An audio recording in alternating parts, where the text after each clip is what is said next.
The opinions and views expressed in the following program are those of the speakers and the host, and do not necessarily reflect those of Yoakley Scott Corporation and Your Sports Network. Yeah, I've been closer to Jesus before, so can you help me out? Oh, can you help me out? Am I on my own? Am I on my own? But can you help me out? Am I on my own? Am I on my own? Or can you help me out? Can you help me out? I've been scared to look in my soul.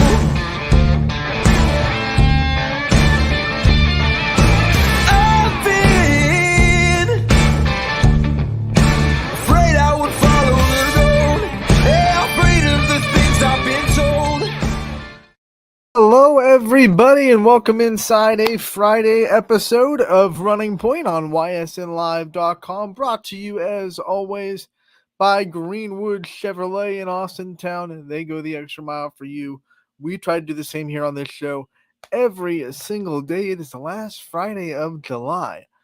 The summer is going really, really quickly, and that means that we are gearing up towards the fall season and all the excitement that comes along with it. But man, we want to try to squeeze out every part of summer that we possibly can, because we know after summer comes, like in Northeast Ohio, let's be honest, maybe like a little bit of fall, like a smidge of fall, and then we get right into, oh my gosh, it's 40 degrees outside, it's too cold, bring back the heat. I am definitely a warm body, not a cold body. So I am trying to suck out every inch of summer that I can, but inevitably time ticks on. And this is once again the last Friday of July, the last Friday running point of July. We have a lot to do today. We have a great show for you planned. As always, brought to you, like I said, by Greenwood Chevrolet in Austintown. We are going to hear an interview with the ESPN softball analyst that will be on the call today for Austintown's regional championship against Iowa, Kenzie Fowler. She's a two-time All-American at the University of Arizona, and she was able to come on with me last night and do an interview after she called Austintown's win over Indiana yesterday morning. So it was a great conversation with her. We talk about what impressed her so much about this Austintown team, getting to see them live for the first time. We talked about, obviously, we talked a lot about Mila Hamley, because Kenzie's a former pitcher, two-time All-American pitcher at Arizona. So talk a lot about Mila Hamley and what she's doing so well and what kind of things that she can see in her future. And we talk about the championship that's going to be today, preview it a little bit. And we also talk a little bit about Kenzie's journey through softball and some of her personal memories that she's had through the sport of softball that we love so much. So that's going to be a great conversation that we're going to play for you guys a little bit later on in the show. But we first have to get to congratulations to Boardman's 10U softball team. They bounced back from losing game one of the championship series to Wheelersburg 2 nights ago.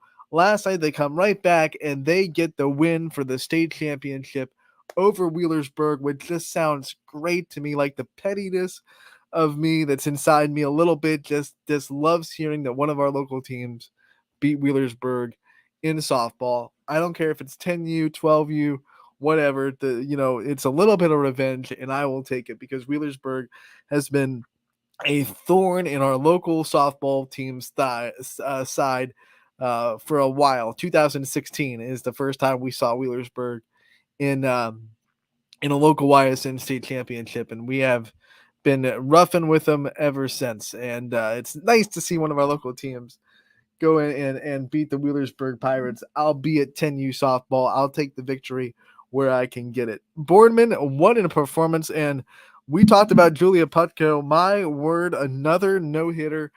Julia Putko for Boardman has not allowed a hit since July 1st.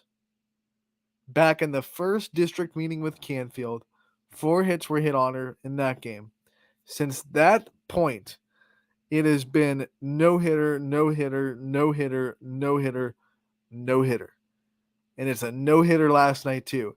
This is unreal. I'm looking at this going, there's no way. I saw the score, and then before I even looked at the box score, I saw the score and I said, okay, well, maybe that snapped the no-hit streak, and they were able to get a win regardless, which I thought was really cool. But no hitter still 5-3 victory, and it's another no hitter for Julia Putko. Boardman, on the other hand, had 5 runs on 2 hits. This was a game where a lot of runs were manufactured with small ball, with a couple of errors. Walks were drawn really well. Really aggressive base running with balls in the dirt, which is what you have to do at this age. You have to be able to manufacture runs. You have to be able to find ways to advance base pass and take advantage of every mistake the other team makes, because their pitchers weren't making a lot of them. Wheelersburg pitcher up for the task too. She only allowed 2 hits. So not very often do you see 2 combined hits in a game and a 5-3 final score, but aggressive base running, a couple of defensive mistakes, and patient at bats with some walks drawn were the difference. Boardman did get 2 hits. They had one from Vanessa Torres, who's had a heck of a summer after having that scary hand injury in districts. Remember, she got hit in the hand and left the game in a district game. And we're happy to see her back. She's been a dominant force for Boardman throughout this state championship run.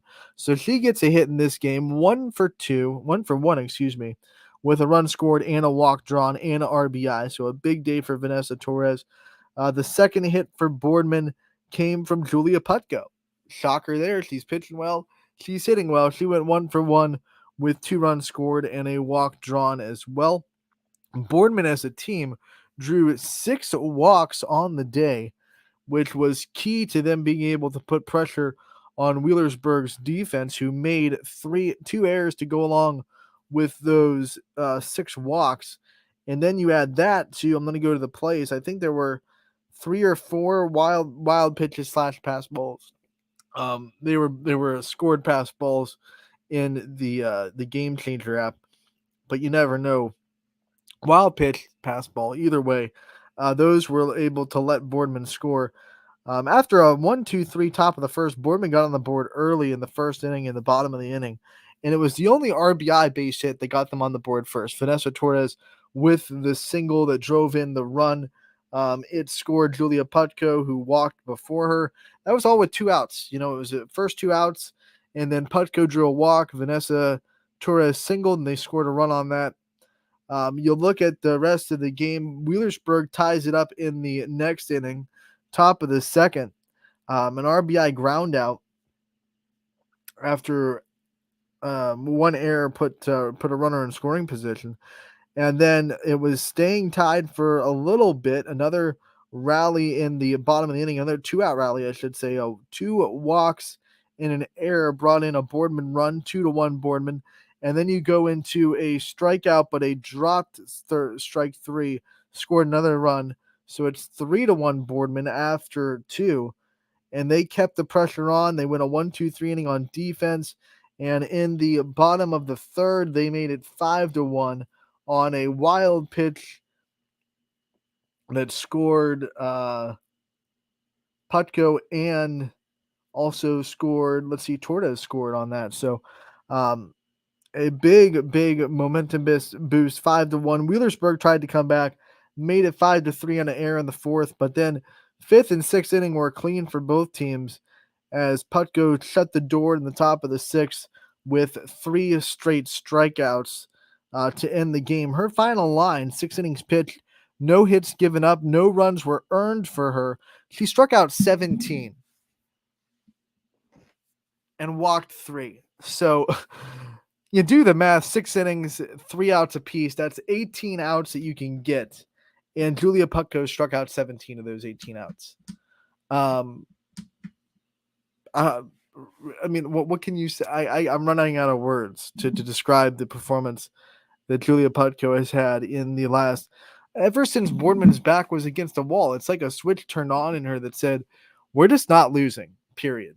And they did lose 2 nights ago in game 1 of the championship series on a top of the 6-1 run that gave Wheelersburg a 2-1 lead. But that was still a no-hitter for Putco. He hasn't given up a hit, like I said, since July 1st. It's almost a month. And I bet if they kept going, if there was more softball to be played, then maybe there'd be a bigger no-hit streak. I would actually be interested to see how long she could make that streak. For those, that's 7 outings, by the way. 7 outings in those 10 games played since July 1st that Putco has been out in the circle for Boardman. So 7 straight no-hitters for Julia Putco. And Boardman actually got another no-hitter in that span from Audrey Huff in the circle as well back in, I believe, all these games are watching up, but I believe it was the second game against, or no, the first game against Canfield, second game against Canfield, excuse me, in the championship for districts. There was also a no-hitter.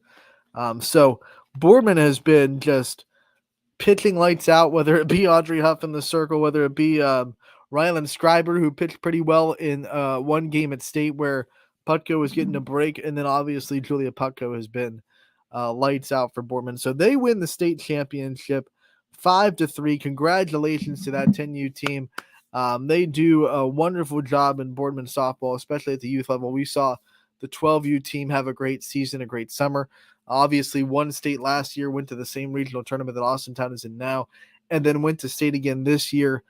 Fell to Austintown in that state, but still one of the premier teams in the state of Ohio in 12U. And it looks like their future is bright as ever with their 10U team dominating the district and then going out and winning a state championship as well. So I think Boardman's in pretty good shape when you think about their future of softball with the 12U kids coming up and then obviously 10U a little bit further down the line. But I think Fred Moots, I don't think he's going to retire anytime soon. Texted him last night. I said, man, you are going to have an abundance of riches in not too long. So hang on. Don't retire yet. Keep working. Keep grinding. You'll be delivered with a lot of good talent on that Boardman team in not too long. So 5-3 once again. Boardman gets the win in the 10U state championship. Congratulations to them, and congratulations to Julia Putco for an amazing state tournament performance. 0 hits in the state tournament, and just a 1 loss, which was to Wheelersburg 2 days ago. And can't wait to see what she has in her future. She is going to be on the 12U team next year. She's aging out at 10U. So we're going to have to see what she can do in the 12U circle next year. And I think that district is going to be really interesting because I believe obviously Emma Davies is aging out of 12U, so Putco will be the new ace for that 12U team. And you have Howland, who had a good district tournament this year. Austintown, obviously, is going to be right there. So you have a lot of teams in this district next year for Little League 12U that are going to be really good. You can't forget about Howland, who lost to Austintown and Boardman, but both those losses were by 1 run. I mean, they were games that could have gone either way very easily. We're talking about this Austintown team, and we'll talk about them a lot more today in the show. But we're talking about this team that's on the cusp of going to Little League World Series, and Howland in our district lost to them by 1 run in a game that was delayed. It started on a Wednesday and got picked. No, it started on a Saturday, excuse me, and they got picked up on a Wednesday. So it was delayed like 3 days. It was a 4-3 game.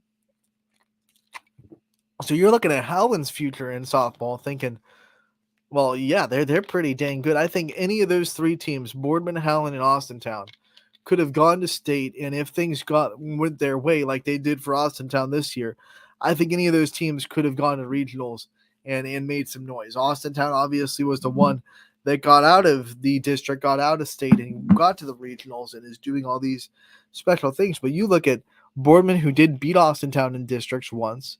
You look at Howland, who only lost to Boardman and Austintown, both by 1 run apiece.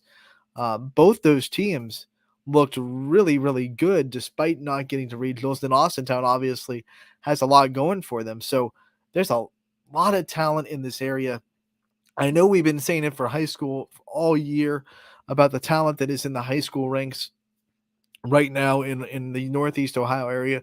But you look at the talent in the youth ranks right now, like we are going to be good in softball for a long time.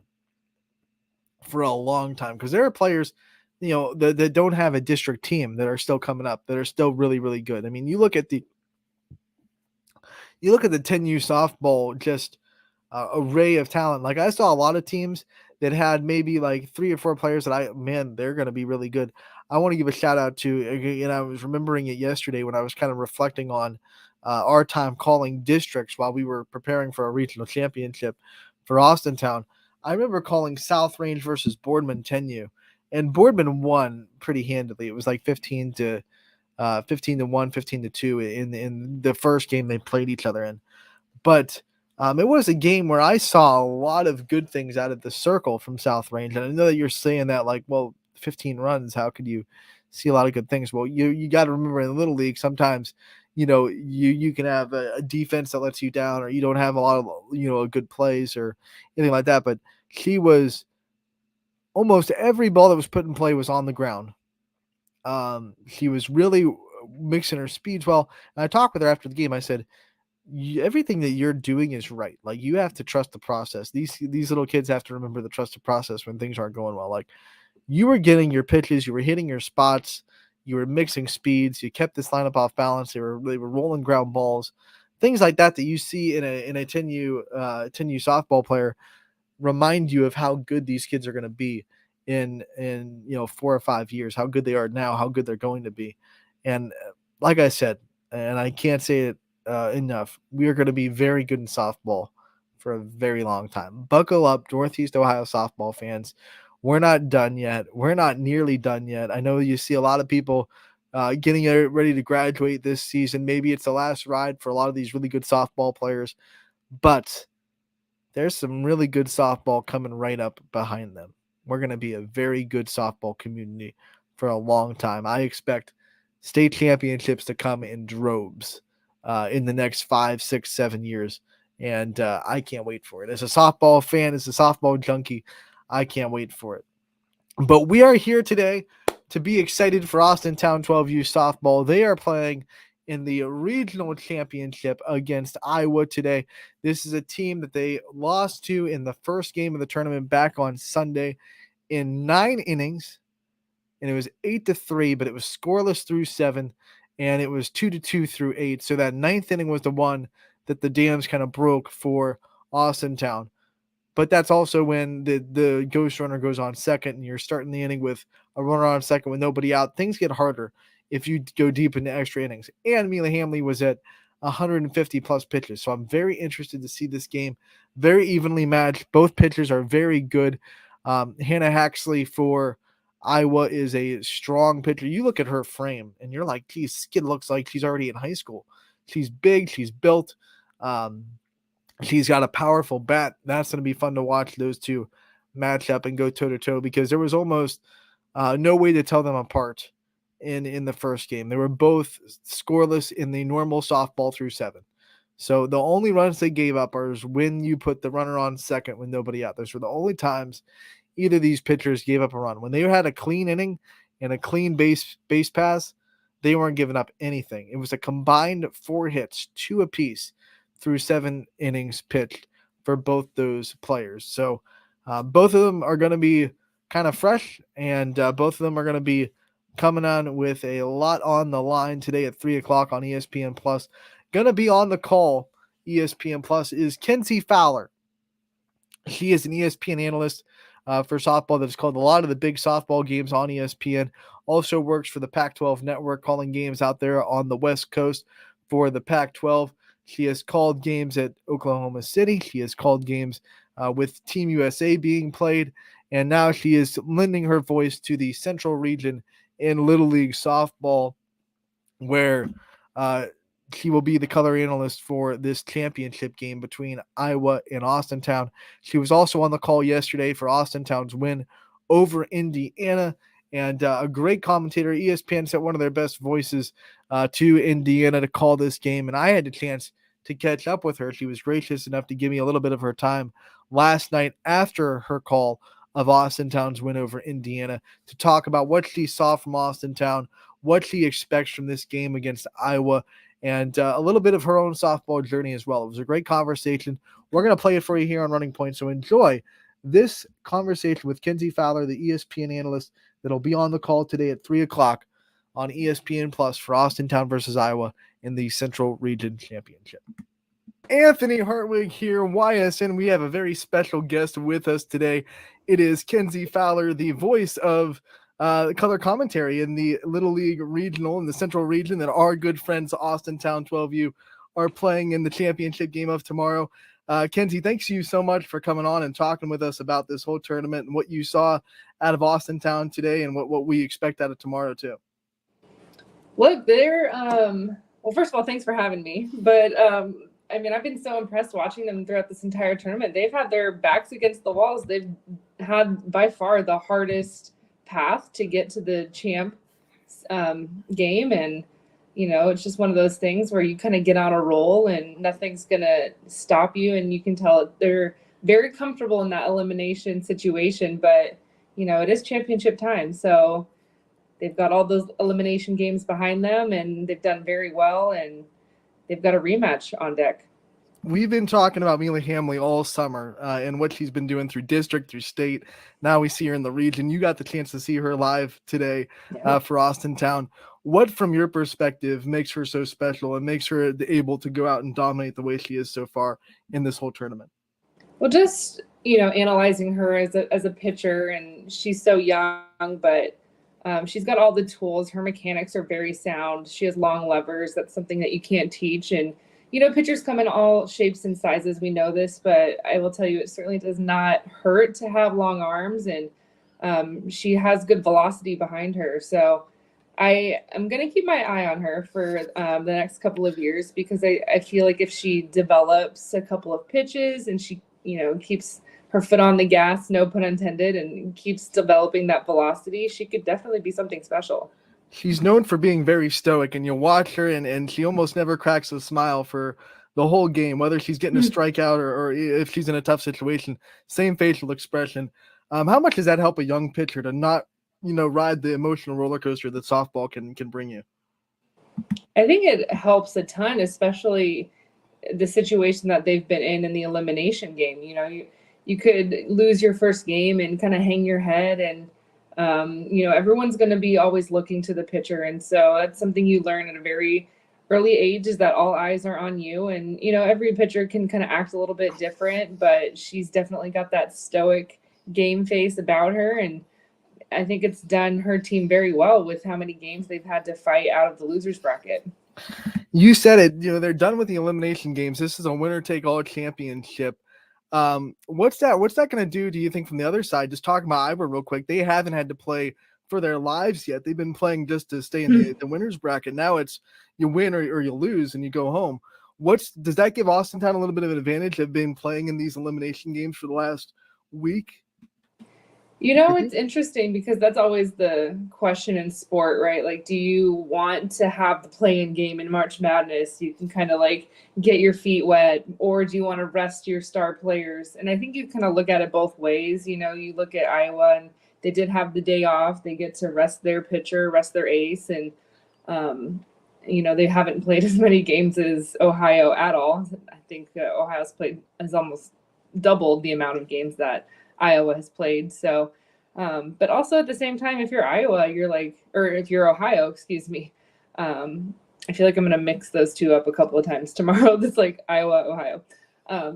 I feel like they kind of like where they're at, and they like, you know, continuing to play every single day and keep the momentum going. When you've got a good thing rolling, you know, don't change it.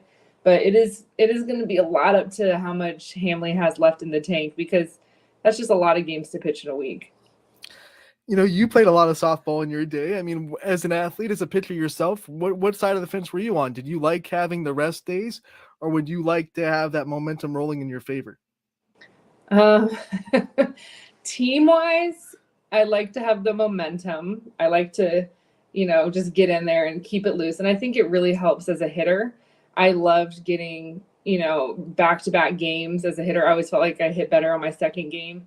So if you're a hitter and a position player, you're cool with playing, multiple games in a week. But I'm going to put my pitching hat on, and I would, as a pitcher, if I'm pitching all the games, I would vote for some rest unless you have some help. And they have done a pretty good job at trying to limit her innings, where they've needed, and taken her out where maybe the game was in hand. And but as a pitcher, you definitely want that rest. We're talking a lot about Mila Hamley, and obviously she's been getting a lot of attention, but man, backstops don't get enough credit when talking about pitching and what they're able to do to help their pitcher. I know you know that as a two-time All-American pitcher, how much your catchers helped you in your career. I know Bella Bumgart really stood out to you today. Her arm, her offense, what she was able to do with that triple in the first inning. What do you think you saw from her as a catcher that to help Mila Hamley and help that relationship from pitcher to catcher? Yeah, kind of same thing. You look at just the physical tools. She's tall, strong athlete. She has a really good arm. She was, toes up on the chalk at the plate, and we saw her power with that triple over the head in left field. Kind of got the game going for Ohio. But yeah, she's got some good tools. I think she has the best arm maybe behind the plate in the regional. So that's huge. And like you're talking about, you're going to be the battery mate to, the ace, and she's done a phenomenal job. And you always have to remember, with pitching reps come catching reps. And so every, extra game that they've had to play, that's an extra squat for the catcher. So hopefully she's kicking her feet up right now, hydrating, maybe, I don't know if there's a pool at the hotel or whatever need be, because those catchers, they put in work. Talking with her during districts, her softball role model right now is Kinsey Hansen, and I don't think there's a better catcher you can look up to. Literally won the best catcher of the year in softball, the Joe Bench Award. Went and picked it up in Cincinnati, Ohio, not too long ago. Whether you're the best catcher in softball or you're developing, what are some universal tools that you see from a catcher that you tell you like, okay, this person has what it takes to be a solid catcher in the backstop? What are some universal things that just make someone a good catcher? I think it's a unique mix of a calming presence, but also dynamic leadership, because you have to be that calm force for the pitcher. You can't be, a spaz back there jumping around like crazy, because the pitcher has to stay so locked in. But at the same time, you have, all 8 eyes that are staring right at you. So you do have to have a certain presence about yourself. And it's something that you definitely have to learn over time. You're not really born with that. It's kind of a unique position. It's the one that stands out above the rest because they're facing a different way. And so I think it's just about your presence and how you carry yourself. And you can always talk about the framing and, the footwork. Good, you got to have a good arm, strong legs, all those things. But to me, it's what you're presenting to your teammates and to the other team as well. These girls are talking about role models in the national stage, but they also don't have to look too far for really good role models. The Austintown High School team won the state championship this year. So they have girls that are right down the street that are doing what they want to do in the next couple of years as a high school player. What do you think that does to a kid that's maybe 12, 11, 10 years old, to watch girls that are going to be where they want to be in just a couple of years go and succeed and have the support of that community and that softball team right behind them? I mean, the high school varsity coach has been in every game of this regional. So what do you think that does for this team to be able to see the girls in the right in the future, like not distant future college, but right there? It's going to be in a couple of years. I'm going to be a varsity player, to see, what they're doing and them have success at the state level. Yeah, statewide success is always going to be a trickle-down effect, whether that's, you have a local pro team, or maybe it's the college team, or like you're talking about in this instance, the high school team, and trickles down all the way to the youngest levels. And you see it in every sport when teams, especially in the community, have success. It, ignites something in those youngsters to kind of be like, oh, that looks fun. I want to do what they're doing. And what do I need to do, and how early do I need to start, or where do I need to play? And so I think it's huge, whether it's, softball, baseball, football, basketball, you have that local community success, and it definitely translates to all levels. When you were that age playing, did you have any local players in your community that you were able to look up to that had a lot of success that you kind of used as a local role model? I'm sure you had a lot of national role models on the national stage, but did you have any role models close to home that you looked up to? Oh, absolutely. I can, name off a bunch of high school players when I was in middle school that I would go to the games, and I would sit in the stands and I watch them pitch. And watch how they carried themselves. And, I would, kind of bother my pitching coach, like, hey, can you give me the same workout as, your high school girls? And he'd be like, kind of roll his eyes. I'm like, sure, why not? But, that's where it all starts, igniting the fire and seeing something that, role model that's tangible. I think, it's one of those things we always say, if you can see it, you can be it. And yes, we want to see the visibility on TV and the coverage for women's sports, but I think it's so important, like you're talking about, to see something real life right in front of you that you really mentally think that, okay, I can do that. I can be her. When you think of games that you've been able to call, obviously you call the top college games and the girls that have kind of realized that dream. And now you get to call these games in Little League where they're starting to realize that dream's a possibility. What's it like to see the girls at this age kind of be able to look up to the girls that you call, on a normal basis during the college season and say, like, this is the level where those stories are forming that you get to call, in the spring. Those stories are starting to form here in this Little League level. What's that like? Yeah, 100%. They showed a picture of me when I was like 8 or 9, and it was my first earliest memory of like really playing what I thought was competitive softball at the time, and it was my first All-Stars. And that's where it all starts. That's when you start to especially when you have a little bit of success, you start to kind of figure out, like, number one, I love this game and I love playing with my best friends. But number two, I feel good about myself. I'm kind of confident. I'm good at this. My team is winning. I had a key hit, or I had 8 strikeouts. And, those little things kind of add the fuel to the journey throughout your entire life. And, it has to start somewhere. So it is fun to watch, like, these youngsters get after it. You went on to do great things at the University of Arizona in your career, but was there anything about this level of softball, high school, and a little bit before that you kind of missed throughout your college career that, you wish you could kind of go back and relive that kind of aspect of softball? I think just how simple it was. There was, not a whole lot going on in the noggin when I was younger. It was just, hey, let's go out here and ball out. And it's softball time. Let's get after it. You get older, your head starts to get filled with things, for good and for bad. You get, more knowledgeable about the game, but then also you can sometimes let the noise, get in your head a little bit. But when you're young like this, it's so simple, and the game is so pure. And I do, envy these girls a little bit, because I'm like, dang, I do miss those days.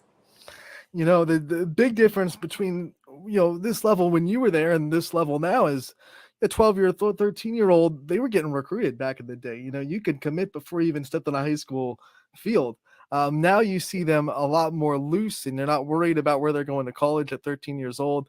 From a perspective of a fan, from a perspective of someone that gets to call all these games, what has that done for the youth level of softball to see these girls a little bit more loose and a little bit more back to the joys and the roots of this game?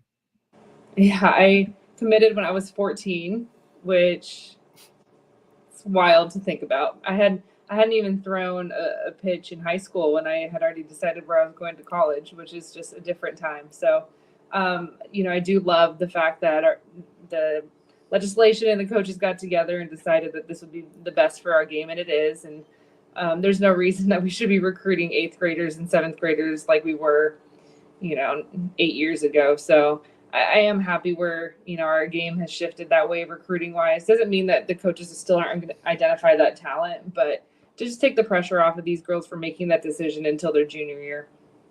These Little League girls get asked some really funny questions for the content of ESPN and the broadcast. I want to turn that on you a little bit and get your answers to some of these questions that these players have to answer.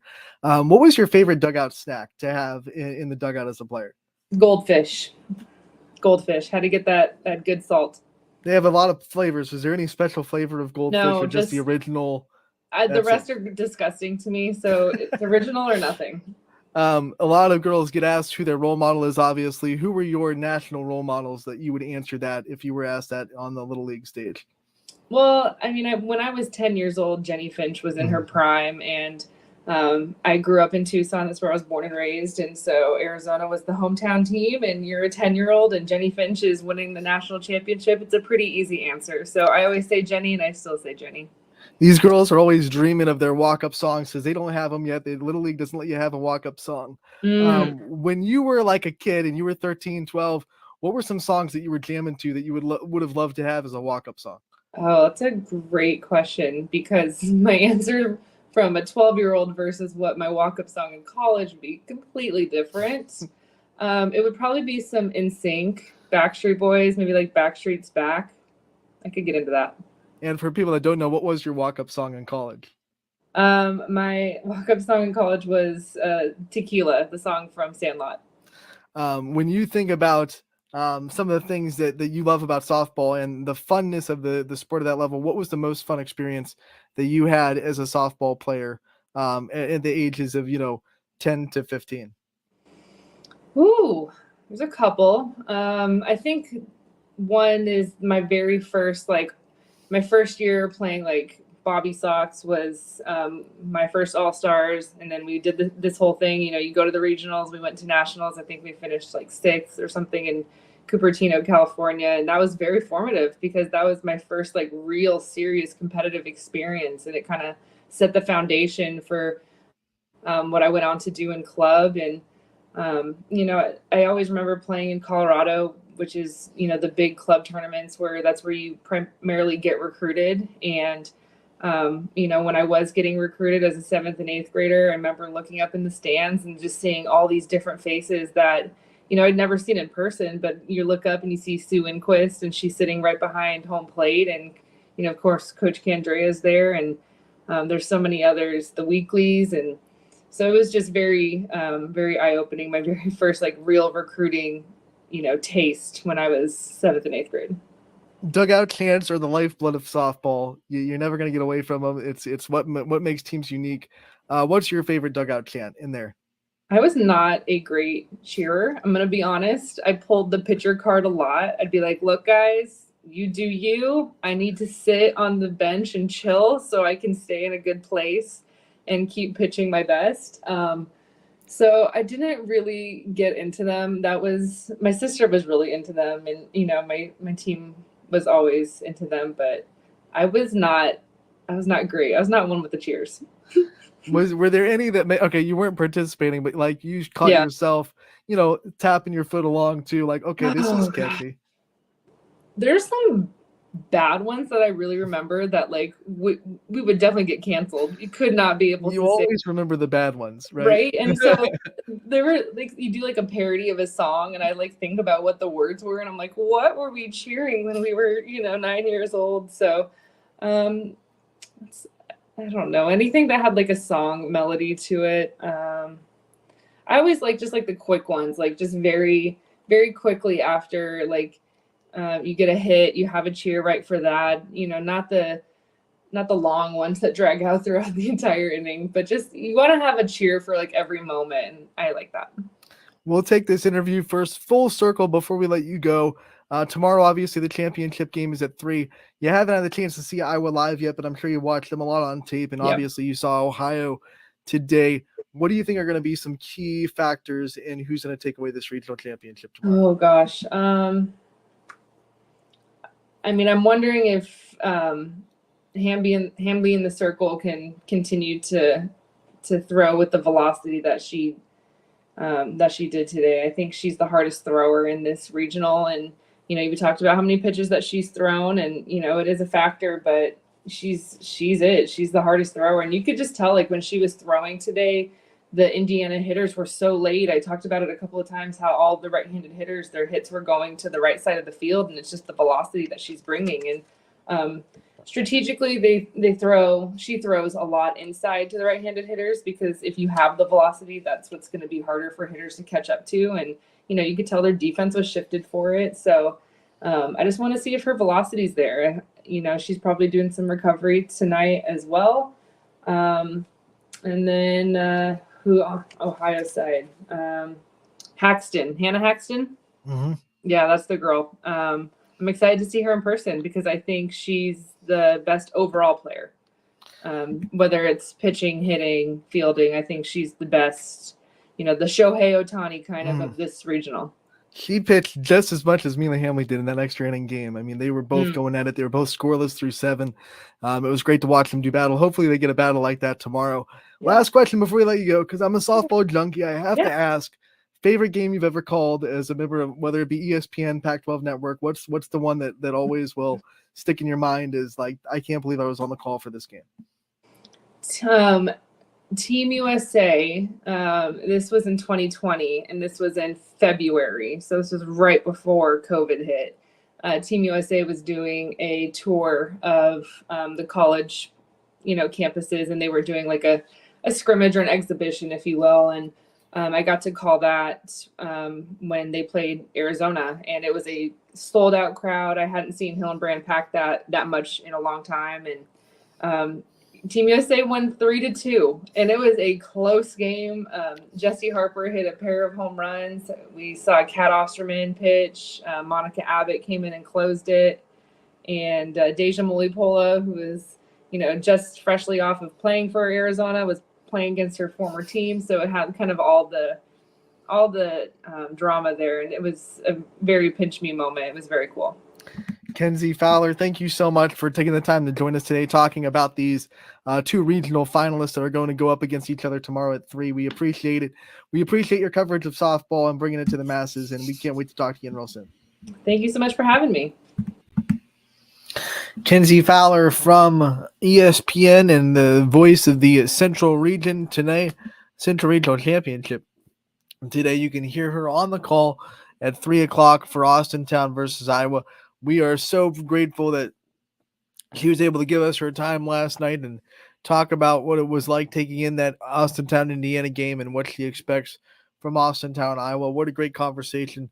And I want to take the time to thank her for her time coming on the show and being able to talk a little bit about the wonderful sport that we love. I'm going to take a break. When we come back, we will talk more about this Austintown team. I'll give you some more of my thoughts and some of the things that I've seen from this team over the last summer, and I'll give some other players a shout out, and we'll have some fun, and then we'll wrap things up for the weekend. All right, we'll see you in a bit on Running Point. 21 News delivers the news as it happens, using the latest technology from where it happens. Live here outside the Mahoney County. On air, online, Wednesday afternoon weather update. Very dangerous. and on the 21 News social media platforms. From on the road right now. 21 News, the Valley's only locally owned source for trusted news since 1953.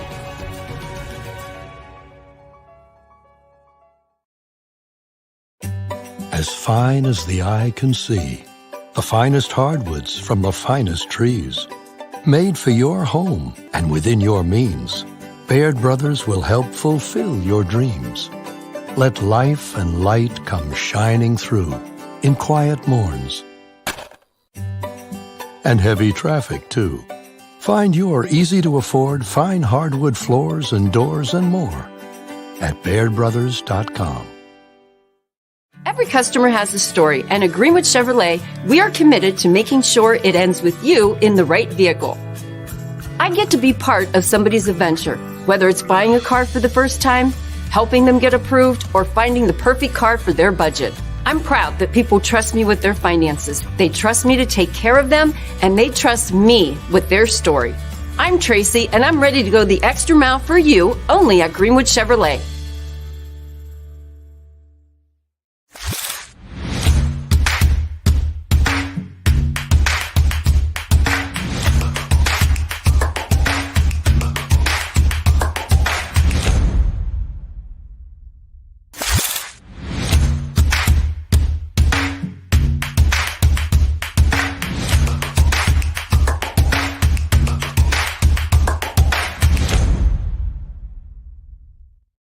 Welcome back to Running Point on ysnlive.com, brought to you by Greenwood Chevrolet in Austintown.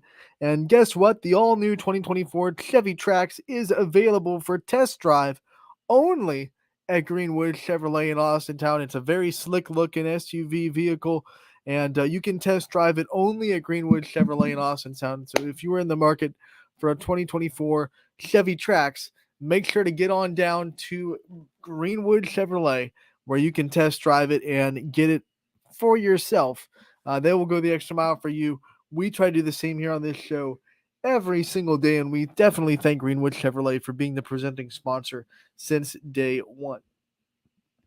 As we go to the comments section, we see Steve Ward chiming in with the very timely profile picture change to the ACB logo as he prepares to root on the Austintown 12U girls in the regional championship today. And Coach, I don't know if you can tell because the mic's kind of blocking the shirt, but I understood the assignment today. I am rocking the Austintown. I had to really lift that. That was kind of awkward. But I am rocking the Austintown today. We understood the assignment. We're excited for this Austintown championship. We have the fits on. We're rocking it. And we can't wait to watch this team go for a regional championship against Iowa. 3 o'clock is your start time for this game from Whitestown, Indiana. You just heard me and Kinsey Fowler from ESPN talk about the pitching, and we brought up Bella Bumgard, and that was something that I felt like Kinsey was very adamant to talk about because she's a former pitcher at the University of Arizona, 2-time All-American, 100 career wins for Arizona, pitched in the World Series for Arizona as well in Oklahoma City. So I really felt like, man, while we have her on, we have to talk about Amelia Hamley and Bella Bumgart because those two are just a great battery, and Bumgart is a really, really good hitter as well. So we definitely took the time to dive into those. But there have been a lot of other players that have really, really contributed to this success in Whitestown, Indiana, especially in the region. But you look back even in the state, in the district as well. One of the things that makes this Austintown team really great, and I think Coach Ward said it a little bit ago as well in one of his posts about them, they have different players stepping up. It seems like every time they step on the field, their lineup 1 through 13 can hurt you. Yes, it said 1 through 13. Remember, Little League continuous lineups. You bat 1 through 13 to get back to the top. So to succeed in that, you really do have to have a deep lineup. You can't have a giant hole 7 through 13 where you're not getting hits, because if that happens to you, you're going to be waiting a long time to get those top 6 back up to the batter's order. So everyone in this lineup has been very good. You look at the last 2 games especially, or I should say the last 3, Illinois, Missouri, and then Indiana yesterday. The one that really stands out, the one that has really come on in the last 2 days, has been Annabelle Mikesell. Man, she has 6 RBIs in the last 3 games. She has gone 2 for 2 in almost all of those games. I believe she was 1 for 2 in one of them, but she is a hit in each of the last 3 games, and she has 6 combined RBI. And she's on a tear. She's just completely taking control of this offense, and she's in the 3 spot, setting the tone. So I've been really impressed with her ability to just see the ball well. I mean, she's hitting, you look at her spray chart, it's everywhere on the field.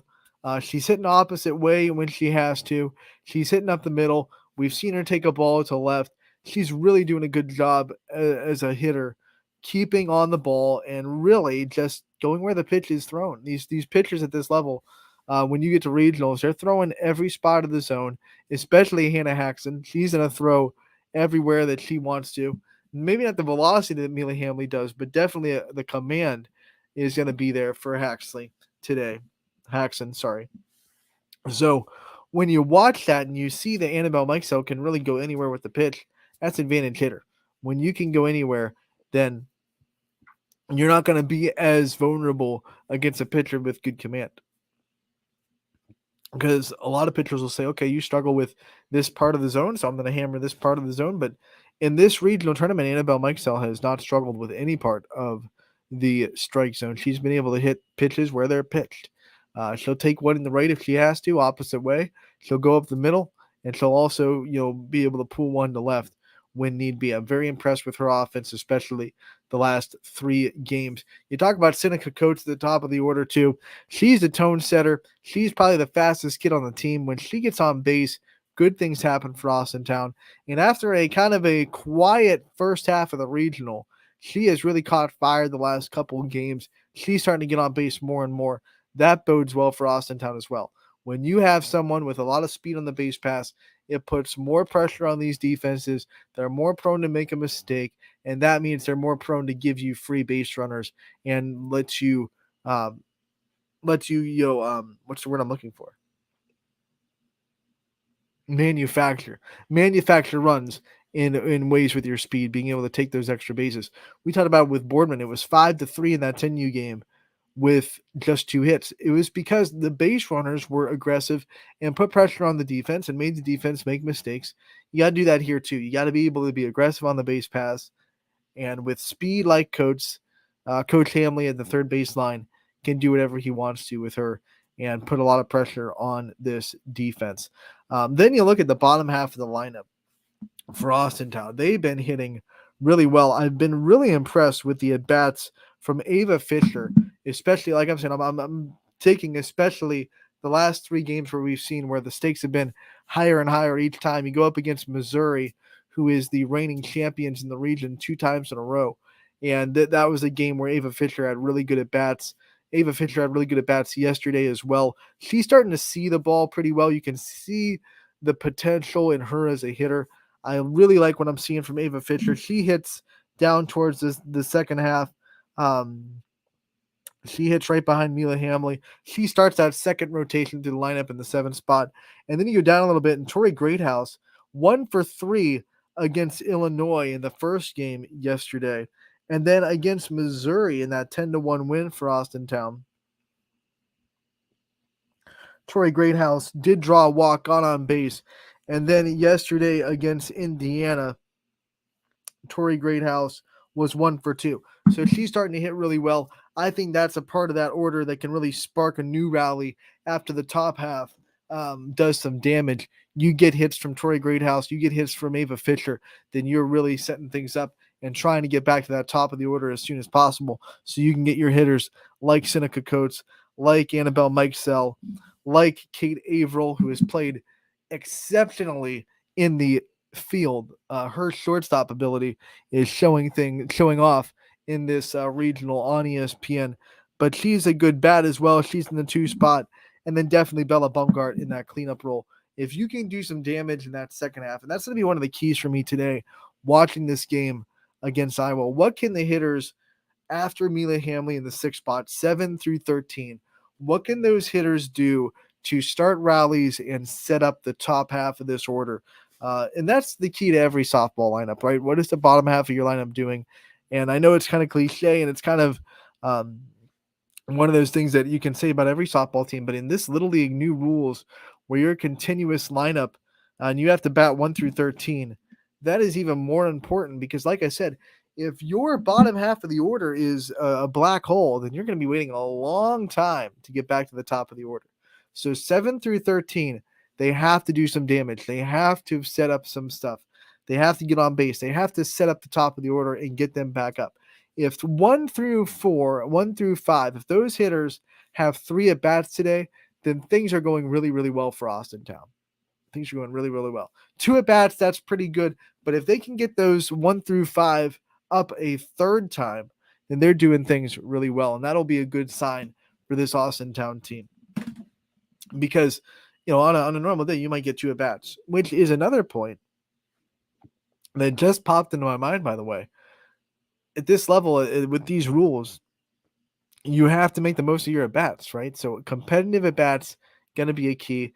And then I think the bottom half of that order is going to be a key on offense. Defensively, Austintown has been pretty dang good this whole region. I don't see that changing. They were really good in the first matchup against Iowa. They didn't make any errors. So I think they're going to be locked down here. It's a war of attrition, right? Austintown has played 7 games. Iowa's played 4. Iowa hasn't had their backs against the wall yet. Now all of a sudden they do, right? Advantage Austintown. They've been playing for their lives all week. Now Iowa's just been playing to stay in the winner's bracket, right? Every game that Iowa's played, if they lost those games, they'd still be alive. So that pressure of win or go home wasn't there for this team this whole tournament. It's there now. It's been there for Austintown since Monday. I think that'll be an advantage. I think that'll be a big advantage in the close situations of this game, in the big situations when it's game on the line. Austintown's been there. They've done that. Maybe Iowa hasn't. I don't know what Iowa went through during the state. I'm guessing Iowa rolled through state, though, the way they're playing softball. I don't think there's anyone in the state of Iowa that really challenged this team. I would be shocked, especially in district. Not like Austintown, who had probably the best district in the state. It's fighting with them, and they had to actually battle out of the elimination bracket in the district. If you remember, they lost to Boardman in their second game in district. Had to go beat Howland and then beat Boardman just to get to a if necessary game, which never happened. Both teams went to state, but they did have to fight out of the elimination bracket. So we will see if that experience will help Austintown muster through and get a regional championship today. Winner goes to the Little League World Series next week in Greenville, North Carolina. I'm stoked. I hope you guys are stoked too. 3 o'clock ESPN Plus is where you can find it. That's going to wrap up this episode of Running Point. Do want to take the time again to thank Kenzie Fowler, the analyst who will be on the call today for ESPN. Does a wonderful job throughout the softball season. You can hear her in the college softball coverage that ESPN does all the time. She will be on the call on ESPN Plus. And those spam links popping up in our comments. But she will be on the call, and make sure to tune in. ESPN Plus, 3 o'clock is where you can see it. Austintown versus Iowa. Winner goes to the Little League World Series. It's part of a 12-hour day of softball today. Started back at 11 a.m., and it will go all the way into the night with all the regional championships in the country being covered by ESPN. They have put their flag on softball and said, we are going to pour everything we have into softball, whether it be the college world, where they have covered over 1,000 college games this season, and now the Little League World Series. Every regional game from every region has been on a ESPN network, and now every regional championship will be on ESPN Plus. Every World Series game will be on ESPN network, and then of course the championship game, for the first time ever, Little League World Series softball championship will be on network television on ABC. It's a big moment for the sport. Make sure to tune in. Make sure to give these kids your coverage and your respect. If you watch, that'll tell you, ESPN, that it's worth doing again and again and again and again. So if you're a softball fan, you want to see the sport grow, you better tune in to these softball broadcasts that go on not just today, but next week in Greenville, North Carolina as well. I'm Anthony Hartwig. Thank you so much for tuning in today, and we will see you all next week on Monday. Hopefully, we'll have a regional champion to talk about, and we can talk more about this Austintown softball team as they get ready for a Little League World Series. And that's the hope. That's the